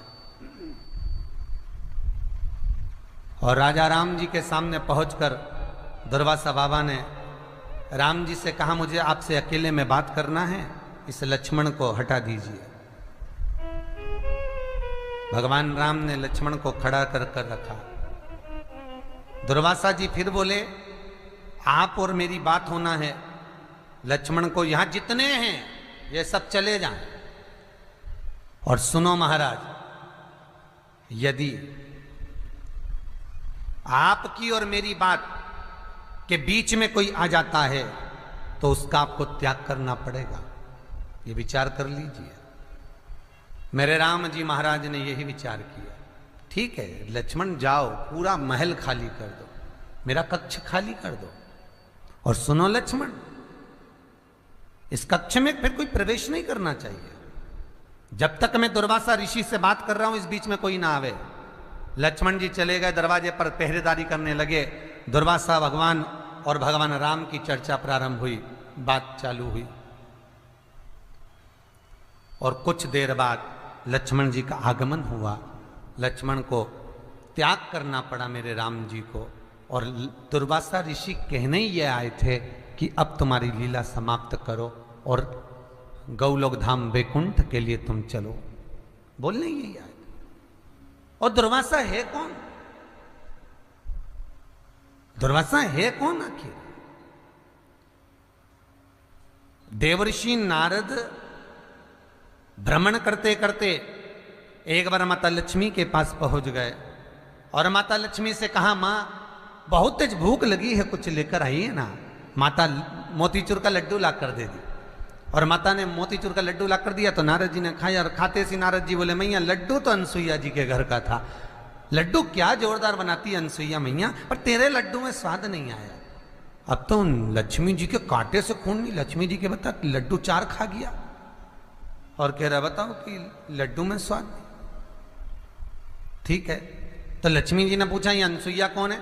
तो अनसुईया पतिव्रता धर्म का पालन करने वाली, पति को परमेश्वर मानने वाली, पति चरणों का स्मरण करने वाली, पति चरणों का अनुमोदन करने वाली, पति चरणों के रसतत्व को धारण करने वाली, वो अनसुईया है। और अनसुईया मैया पति के चरणारविंद का रसतत्व ग्रहण करती, पति के चरणों का अनुमोदन करती, पति के चरणों को नमन करती, वो अनसुईया।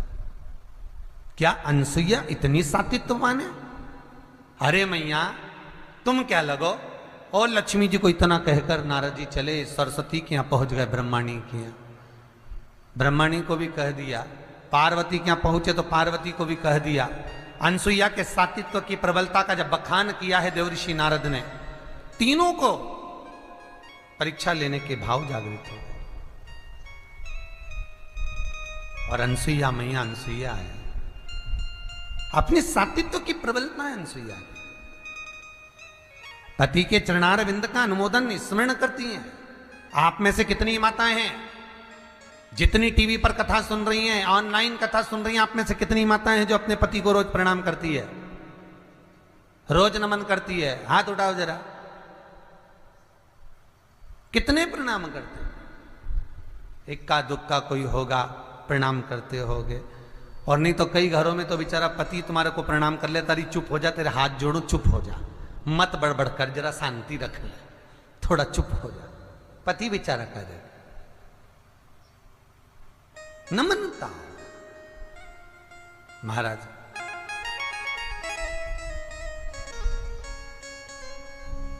अब अनसुईया मैया पतिव्रता धर्म का पालन करने वाली, पति को परमेश्वर मानने वाली, पति चरणारविंद का अनुमोदन करने वाली, और तीनों देवियों ने अपने अपने पतियों से कह दिया। लक्ष्मी ने भगवान विष्णु से, ब्रह्माणी ने ब्रह्मा से, पार्वती ने शिव से कहा जाकर परीक्षा लीजिए और नग्न अवस्था में परीक्षा लेना। नग्न अवस्था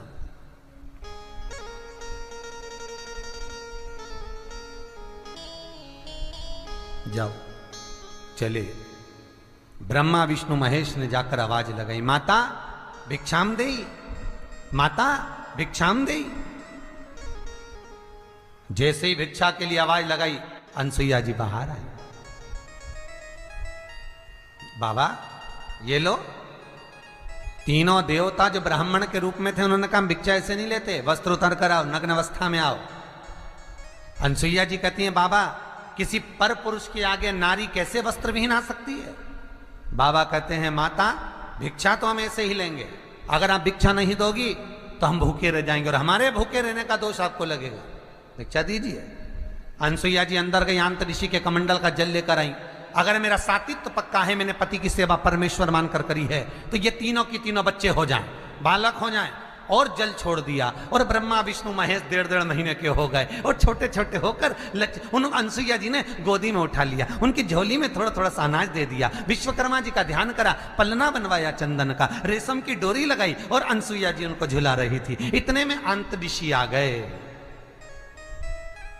और अंत ऋषि ने आकर पूछा, अनसुईया ये किनके बच्चे? अनसुईया जी कहती, महाराज सब अपने। अंत ऋषि बोले, अभी स्नान करने गया था तो एक भी नहीं था। अनसुईया जी बोली, भगवान जब देता है तो छप्पर फाड़ कर देता है। अरे अनसुईया बताना ये बच्चे कहां से लाई है? अनसुईया जी ने सारा चरित्र सुना दिया। अंत ऋषि भी खुश हो गए, घर में 3-3 बच्चे आ गए। अब अनसुईया जी के यहां तो आनंद था, रोज नया नया आनंद। चिंता उनको लग गई। लक्ष्मी ने पार्वती से पूछा, तेरा आया क्या? ब्रह्माणी ने नहीं। तीनों देवियों ने एक जगह पर इकट्ठी हो गई, वहीं से देव ऋषि नारद निकल कर जा रहे थे श्रीमन नारायण। देव ऋषि नारद निकल कर जा रहे और नारद जी ने बड़े मीठे स्वर में निकल कर जा रहे थे श्रीमन नारायण। कहते कहते लक्ष्मी जी ने बड़े मीठे स्वर में आवाज लगाई, बेटा नारद, ओ बेटा नारद। नारद जी को लगा आज मैया कितना मीठा बोल रही है, कितना मीठा। और जब माताएं मीठा बोलती है तो समझ लो कि कुछ तो चाहिए। जब माताएं बोले ए जी तो तुरंत खसक लो जी, नहीं तो 500 गया जी, ये पक्का है। आज मैया बड़ा मीठा बोल रही है। बोलो मां क्या चाहिए? लक्ष्मी जी बोली, तूने कहीं नारायण को देखा? हाँ मैया। अनसुईया जी क्या पलना में झूल रहे हैं? पलना में झूल रहे हैं? तो पागल हो गया, मूर्ख हो गया, चल निकल यहां से। अब लक्ष्मी जी ने तो देव ऋषि नारद को भगाया। इतने में ब्रह्माणी ने पूछा तो कहा, पलना में झूल रहे हैं। पार्वती पूछती है, मेरे पति को तो कोई किडनैप भी नहीं कर सकता, मेरे पति को तो कोई पकड़ भी नहीं सकता। बोल नारद, मेरे पति कहाँ हैं? नारद जी बोले, पलने में झूल रहे हैं। जैसे ही सुना, देव ऋषि नारद के सम्मुख में तीनों देवियां खड़ी होकर पूछती, हम हमारे पति को कैसे लेकर आए? नारद जी बोले, जैसे तुम्हारे पति मांगने गए थे ऐसे तुम भी चली जाओ। तीनों देवियों ने ब्राह्मण की स्त्री का रूप बनाया, तीनों एक जैसी तैयार होकर दरवाजे पर पहुंच गई। दरवाजा बंद था, आवाज लगाई, माता भिक्षाम देहि। और आवाज लगाने वाली कोई दूसरी नहीं थी।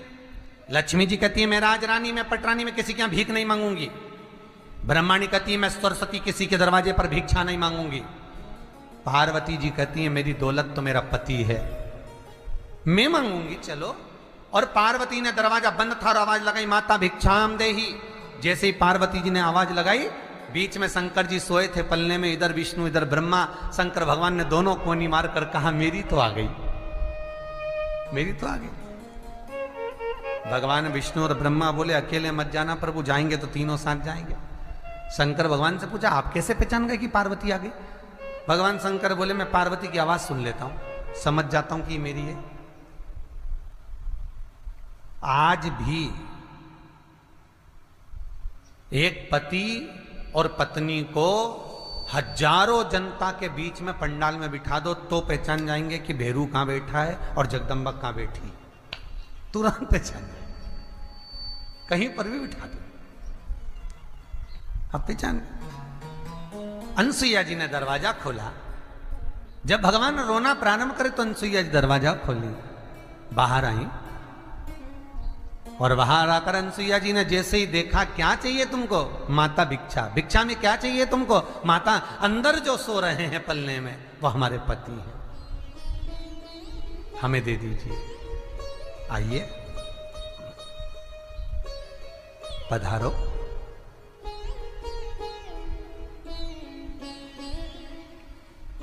उठा लो। इतने में अंतरिक्षी आ गया। अंतरिक्षी ने कहा, अनसुईया ये कौन है? अनसुईया जी कहती हैं, तीनों से जाओ, तुम्हारे ससुर हैं, जाओ प्रणाम करो। तीनों, लक्ष्मी, ब्रह्माणी, पार्वती ने प्रणाम किया। अंतरिक्षी ने अनसुईया का हाथ पकड़कर बोला, री अनसुईया, बेटे तित्ते से और बहू लिया ही साथ साथ हाथ की। अनसुईया जी बोली, महाराज, कमाती हुए बेटे मिल जाते हैं तो बहुएं इनको लेकर अलग हो जाती हैं। हम माता पिता ने कैसे पाल पोस कर बड़ा करा ये हम जानती हैं,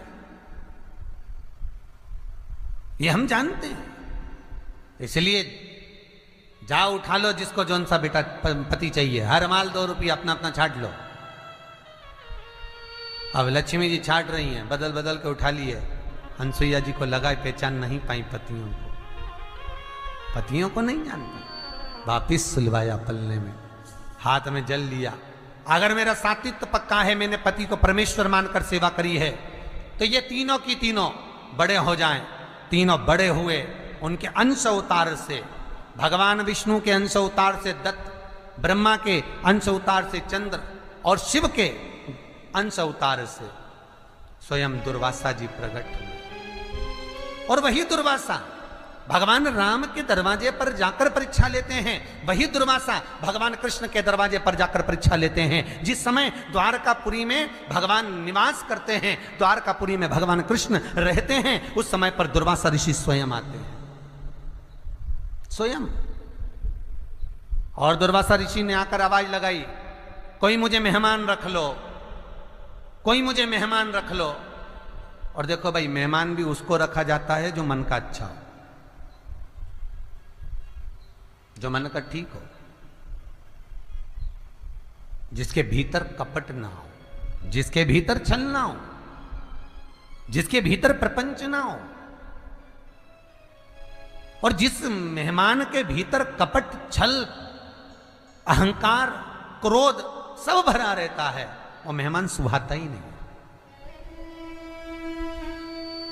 वो मेहमान नहीं सुहा। देखो,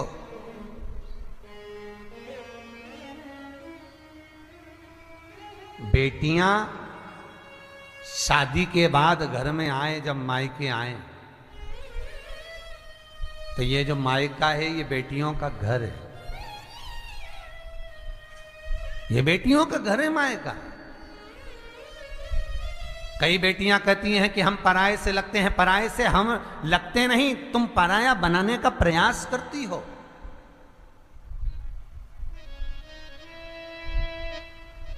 बेटियां घर में पराई कब दिखती हैं? जब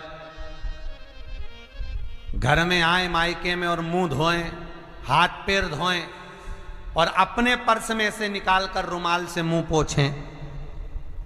मायके में आने के बाद अपना टाविल निकालकर, अपना रुमाल निकालकर हाथ पैर पोंछें। घर में टाविल दिया है भाभी ने, भैया ने रखा है, रुमाल भी रखा है, पर बेटियां जब अपना रुमाल निकालकर मुंह पोंछती हैं तब लगता है कि अब ये पराई दिखने लगी है।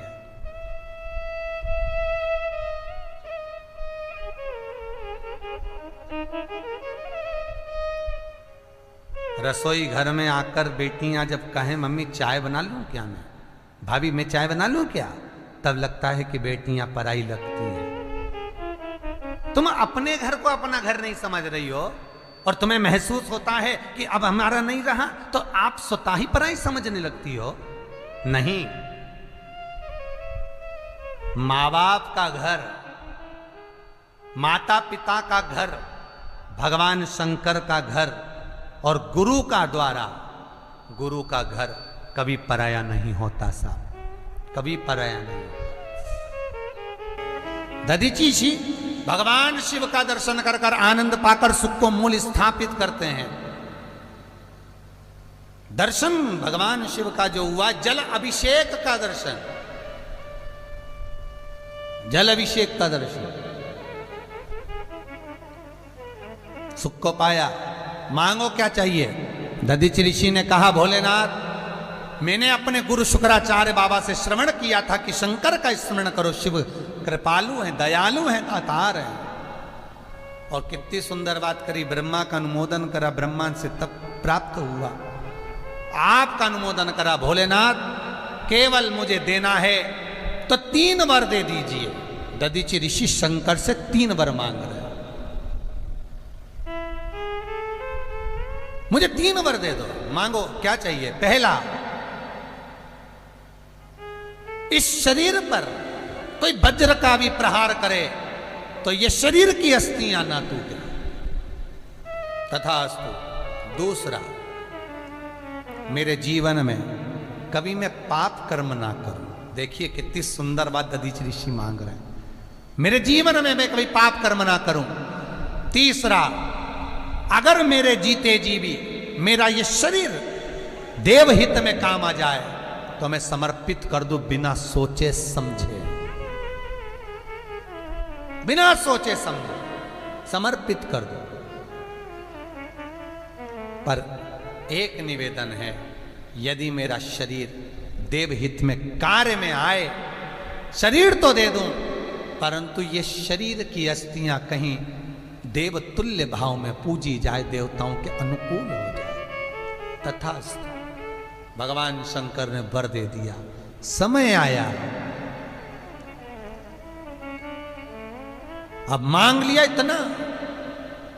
इतना मांग लिया दधीचि ऋषि ने कि क्रोध तो दधीचि बाबा को था राजा छुप पर। और राजा छुप गए भगवान विष्णु के पास में, और भगवान विष्णु से जाकर कहा, प्रभु कृपा करिए, दधीचि ऋषि ने वर प्राप्त कर लिया है शंकर से, अब उसको हराया नहीं जा सकता, आप कृपा करके हमारी मित्रता वापिस करा दो। भगवान विष्णु ने कहा, भैया मुझे काहे को बीच में डालते हो, मुझे काहे को बीच में डालना। पति पत्नी झगड़ा करे आपस में तो देवरानी जेठानी से निवेदन है बीच में मत आना। माता पिता आपस में झगड़ रहे हैं तो बच्चों से निवेदन है बीच में मत आना। और बच्चे आपस में झगड़ा कर रहे हैं तो बड़ों से निवेदन है कि बीच में मत आना।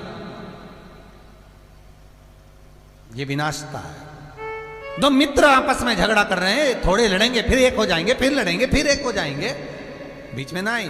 पर राजा छुप की संधि कराने के लिए भगवान विष्णु चले गए, और राजा छुप का साथ भगवान विष्णु देने के लिए पहुंचे।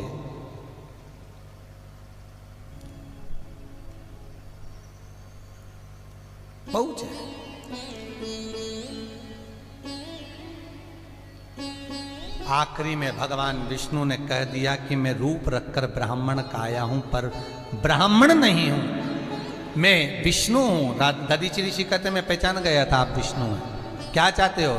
राजा छुप से मित्रता कर लीजिए, ठीक है कोई बात नहीं, उसने गलती करी क्षमा मांगे, उसने मेरे को लात मारी थी क्षमा मांग ले, बस और क्या चाहिए।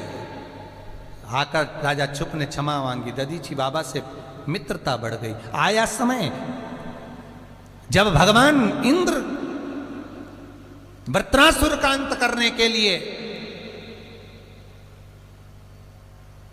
इंद्र जिसके गुरु थे बृहस्पति, सिंहासन पर विराजमान थे बृहस्पति बाबा बैठे हुए थे, इंद्र का सिंहासन लगा हुआ था और बृहस्पति बाबा का आगमन हुआ, सम्मान नहीं कर पाए, बृहस्पति चले गए, इंद्र का गुरु का अपमान हो गया। तो इंद्र बृहस्पति बाबा को बुलाने भेजे, बृहस्पति बाबा आए नहीं, क्रोध आ गया इंद्र को, एक गुरु चले गया तो क्या हुआ, मैं दूसरा गुरु बना लूंगा। दूसरा गुरु बना लिया विश्वरूपा जी, और विश्वरूपा जी को गुरु बनाया जिनके 3 मुख थे, एक मुख से भाग लेना, दूसरे मुख से देव देना, तीसरे मुख से राक्षसों को प्रदान करना। इंद्र को मालूम पड़ा कि ये राक्षसों को भाग दे रहे हैं, तलवार उठाकर इंद्र ने विश्वरूपा जी का सिर काट दिया, ब्राह्मण हत्या माथे चढ़ गई, इंद्र कमल की डंडी के अंदर जाकर छुप गए। देवऋषि नारद ने कहा कब तक छुपे रहोगे, ब्राह्मण हत्या तुम्हारा पीछा कर रही, इसको बांट दो। इंद्र ने ब्राह्मण हत्या को बांटा। सबसे पहले जलदेव के पास जाकर कहा, जल नारायण आप हमसे ब्राह्मण हत्या का अंश ले लो। जल ने कहा ब्राह्मण हत्या का अंश लूंगा, पर लाभ क्या होगा, क्या लाभ होगा। तो जलदेव को कहा आपको कल कल करके बहाते रहेंगे, तो जल के ऊपर जो फेन होता है ये ब्राह्मण हत्या का अंश है। दूसरा भाग दिया अग्नि को, हे अग्नि आप हमसे ब्राह्मण हत्या का अंश लो। अग्नि ने कहा मेरा क्या लाभ होगा, मेरा लाभ क्या है? तो इंद्र ने कहा हम तुम्हें निरंतर वायु का संचार देंगे। अग्नि ने ब्राह्मण हत्या का अंश लिया, तो अग्नि के ऊपर जो नीली लपट होती है, जो नीली लपट है, ये ब्राह्मण हत्या का अंश है। इसलिए आज भी ब्राह्मण यदि यज्ञ करते हैं, चतुर ब्राह्मण, अच्छा यज्ञ करने वाले अगर ब्राह्मण होंगे और यज्ञ करने बैठते हैं, अब यजमान तो घी पे घी डालता है, सांकल्य पर सांकल्य डालता है, यज्ञ की अग्नि ऊपर जाती है। ज्यादा यदि यज्ञ की अग्नि ऊंची जाएगी तो उसमें नीली लपट आ जाएगी, और नीली लपट आ गई तो उसमें ब्राह्मण हत्या लग जाएगी। तो ब्राह्मण जानते हैं अगर यज्ञ की आंच ऊपर हुई तो इसमें ब्राह्मण हत्या लगी। तो ब्राह्मण यज्ञ की अग्नि ऊपर ना जाए तो एक शरबत बना के रखते हैं, दूध दही मिलाकर रखते हैं। जैसी आंच ऊपर हुई तो इन्होंने एक लोटा शरबत गिलास भरकर शरबत डाल दिया, दूध दही डाल दिया, जिससे अग्नि नीची हो जाए। अगर अग्नि ऊंची होगी तो उसमें ब्राह्मण हत्या लगेगी, नीली लपट आ जाएगी, ब्राह्मण हत्या लग जाएगी, और ब्राह्मण हत्या लगी तो यज्ञ खंडित हो जाएगा। तो यज्ञ खंडित ना हो उसके लिए शरबत डाल। और कई लोगों को बड़ा अच्छा लगता है, जितनी जितनी आंच ऊपर जाए, अग्नि ऊपर जाए, तो जजमान बड़े खुश होते, वाह वाह वाह क्या यज्ञ हो रहा है, क्या यज्ञ हो रहा है। पर ब्राह्मणों के तो मन में क्षुब्धता हो कि अग्नि नीची जाए, धुआं निकलेगा चल जाएगा, पर आंच ऊंची नहीं होना चाहिए। और कई यजमानों को बड़ा खुशी होती है, और घी डाल दो, और धूप डाल दो, और कपूर डाल दो। अरे भैया जरा वेद और शास्त्र क्या करें वो भी तो देखो, कि ज्यादा ऊपर आंच गई तो नीली लपट लगी, और नीली लपट उसमें आई तो वो यज्ञ खंडित हुआ, फिर उसका कोई महत्व नहीं है। तो अग्नि को ब्राह्मण हत्या का दोष दे दिया। तीसरा पृथ्वी को दिया, हे पृथ्वी आप हमसे ब्राह्मण हत्या का अंश लो। पृथ्वी ने कहा ब्राह्मण हत्या का अंश, हाँ हम तुम्हें हरी भरी बनाकर रखेंगे। पृथ्वी ने ब्राह्मण हत्या का अंश लिया, तो पृथ्वी का बंजर भाग ब्राह्मण हत्या का अंश है, और पृथ्वी पर जो वृक्ष लगते हैं, वृक्ष में जो गोंद लगती है वो ब्राह्मण हत्या का अंश है।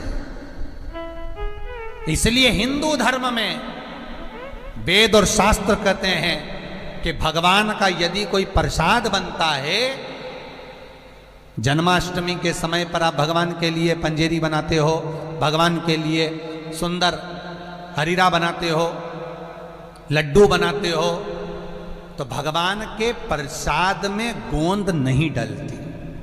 ध्यान रखना, आपकी बहू का जापा हो, डिलीवरी हो, तो खूब बादाम गोंद सब तल तल के खिलाओ, पर भगवान का जापा हो, भगवान का जन्मदिन हो, भगवान का जन्मोत्सव हो, राम कृष्ण का जन्मोत्सव हो, तो उसमें गोंद तलकर प्रसाद में कभी मत डालना, क्योंकि उसमें ब्राह्मण हत्या का अंश है। ब्राह्मण हत्या। और विद्वान जो ब्राह्मण होते हैं साहब, जिन्होंने शिव महापुराण की कथा या भागवत पुराण पढ़ी होती है, सुनी होती है, वो ब्राह्मण कभी भी, जो विद्वान ब्राह्मण होंगे वो कभी भी गोंद का लड्डू, गोंद तली हुई कभी नहीं खाएंगे। भले वो देसी घी में तले, कुछ भी तले, पर गोंद नहीं खाते, गोंद का लड्डू नहीं खाते। क्यों? क्योंकि इसमें ब्राह्मण हत्या का अंश है। ब्राह्मण पृथ्वी को दे दिया। अभी भी ब्राह्मण हत्या कम नहीं हुई, तो इंद्र स्त्री के पास पहुंचे, हे नारी आप हमसे ब्राह्मण हत्या का अंश ले लो। नारी ने कहा ब्राह्मण हत्या का अंश, हाँ इससे हमारा क्या फायदा होगा, हम आपको बुढ़ापे तक सुंदर बना के रखेंगे। तो जितनी जितनी बुढ़ी अम्मा उन सुंदर दिखती है, समझ ले ब्राह्मण हत्या का अंश इनको भी लगा हुआ। ब्राह्मण हत्या का अंश दिया, हम तुम्हें बुढ़ापे तक सुंदर बनाकर रखेंगे। स्त्री का रजस्वला होना, 7 दिन तक स्त्री जो कार्य नहीं करती है, मंदिर नहीं जाती, पूजन नहीं करती, पाठ नहीं करती, अर्चना नहीं करती, रजो धर्म में जो नारी रहती है, ये ब्राह्मण हत्या का अंश है। ब्राह्मण हत्या। 4 स्थान पर ब्राह्मण हत्या बांटी गई। तब विश्वरूपा जी के पिता तुष्टा ऋषि को क्रोध आया। उन्होंने वृत्रासुर को यज्ञ से उत्पन्न करा। इंद्र के साथ युद्ध हुआ। इंद्र बार बार भाग जाता, फिर आ जाता, फिर भागता, फिर आता। अंत में इंद्र हार गया। ब्रह्मदेव के पास गए, हे ब्रह्मा जी कृपा करिए, ब्राह्मण हत्या के कारण तो छूट गया, पर ये वृत्रासुर नहीं मर रहा, इस राक्षस का अंत कैसे होगा? ब्रह्मदेव ने कहा दधीचि ऋषि के पास जाओ और उनसे उनकी अस्थियां मांग लो। दधीचि बाबा के पास इंद्र ने दधीचि ऋषि से जाकर निवेदन करा। उठे नहीं दधीचि बाबा, बैठे पीपल के पेड़ के नीचे दधीचि ऋषि। आज भी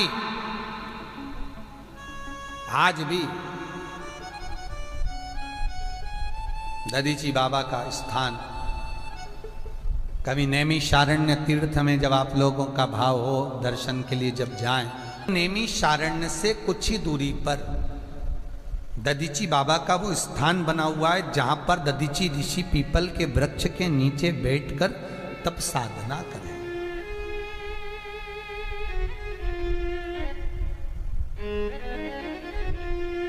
अब साधना करी, समय है।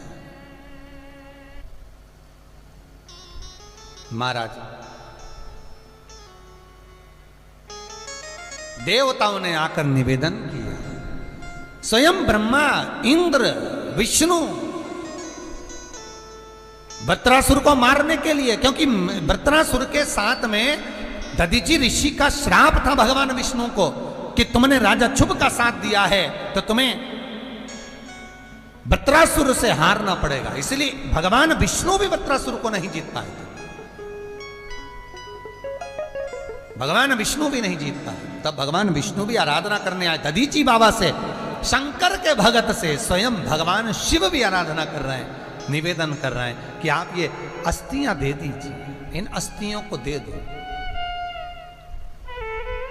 दधीचि ऋषि ने कहा मैंने शंकर को वचन दिया था, यदि मेरा शरीर देवहित में काम आएगा तो देने को तैयार हूं। और यह मनुष्य की देह का आनंद सुख है साहब। आपके भी जीवन में अगर किसी को कष्ट है, फिर निवेदन करूंगा, मंदिर में अगरबत्ती भले मत लगाओ, मंदिर में दीप भले मत जलाओ, मंदिर में पेड़ा भले मत चढ़ाओ। अगर आपके मोहल्ले में, आपके पड़ोस में, आपके परिवार में, आपके नजदीक में अगर कोई दुखी है, कष्ट में है, उसको यदि प्रेम की वाणी भी बोल ली है, एक रोटी भी प्रेम की खिला दी, किसी के चेहरे पर इस्माइल ला दी, तो मंदिर में दिया जलाने के बराबर है साहब। मंदिर में दीप जलाने के लिए।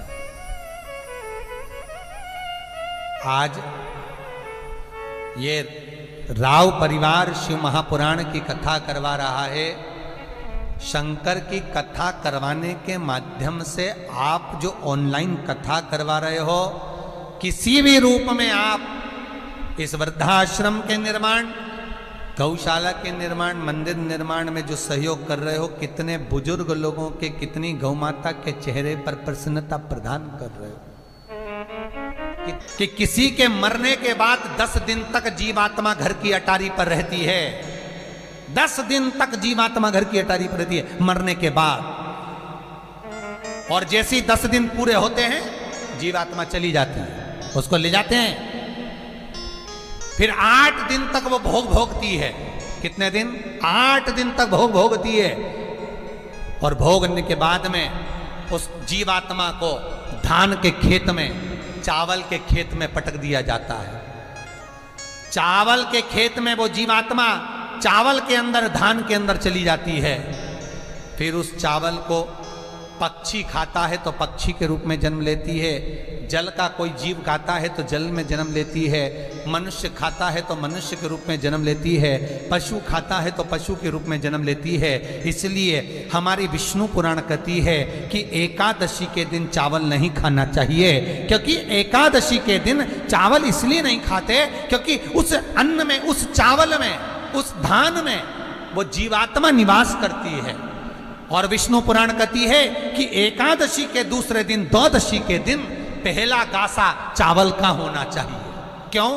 क्योंकि दिन भर की जब एकादशी का व्रत करा होता है और दूसरे दिन जब हम चावल का गासा खाते हैं तो जितने चावल में जीव होते हैं उनको एकादशी का पुण्य मिल जाता है, उनको मोक्ष मिल जाता है, फिर उनका जन्म नहीं होता है, उनको मोक्ष मिल। इसलिए एकादशी के दिन चावल का त्याग करें और द्वादशी के दिन चावल का पहला गासा मुख में जाए तो जीव ना जाने कितने तर जाए,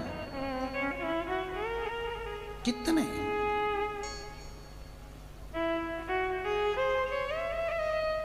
मोक्षता तो 10 दिन तक जीवात्मा घर की अटारी पर है और 10 दिन के बाद जीवात्मा चली गई भोग भोगने के लिए। तो यहां तुमने जो दान करा, पुण्य करा, सत्कर्म करा, वो 10वें के बाद में करा। 10 दिन तक कोई कुछ करता ही नहीं है। कहते हैं सूतक लगी हुई है। क्यों लगी हुई है? क्योंकि वो जीवात्मा घर पे ही पड़ी हुई है। उसको दिखाया जाता है तेरे मरने के बाद भजन हो रहा है कि नहीं हो रहा, कीर्तन हो रहा कि नहीं हो रहा, कितना दान कितना पुण्य, लोग भोजन कर रहे कि नहीं कर रहे। मरने के बाद दिखाया, जीवात्मा को अटारी पर रखकर, उसके घर की छत पर रखकर दिखाया जाता, देख तेरे परिवार वाले क्या कर रहे हैं, जिनके लिए तू रोता था, 24 घंटे रोता था, मेरा मेरा कहता था।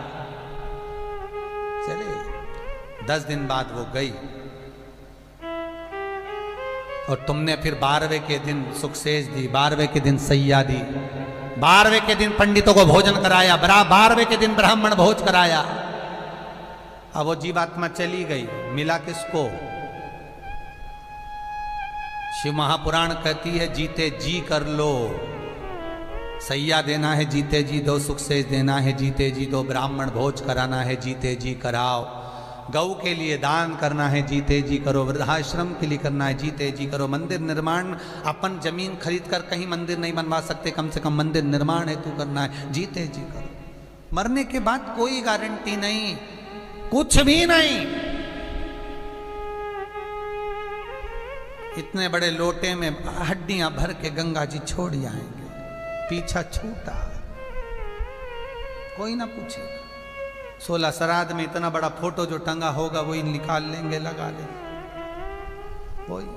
और आज के बच्चे तो बाहर देश विदेश में रह रहे हैं, उनको तो तिथि का भी ध्यान नहीं रहता कि अम्मा कौन सी तिथि को श्राद्ध है, उनको तिथि का ही भान नहीं रहता, तो वो फोन कर कर बोल दे। आज के ज़माने में तो जब सब कुछ, तो वो मरी बेचारी गुजरात में एक बूढ़ी माँ, बेटा नहीं आया, पूना से बेटी नहीं आई और नासिक से बेटा नहीं गया, अंतिम संस्कार मोहल्ले वालों ने कर दिया। 3 दिन पूरे हो गए, बेटा बेटी दोनों गुजरात पहुंच गए, कोई ब्राह्मण भोज नहीं, कुछ भी दान पुण्य नहीं, फ्लैट बेचा, फैक्ट्री बेची, पैसा दोनों बहन भाई ने बांट लिया, लेके चले गए। और तुम पूरी जिंदगी फ्लैट को झाड़ू पोछा लगवा लगवा के संभाल संभाल के रखे, बस संभाला, चौकीदारी करिए तुमने, फ्लैट की भी, पैसे की भी, धन की भी, केवल चौकीदारी।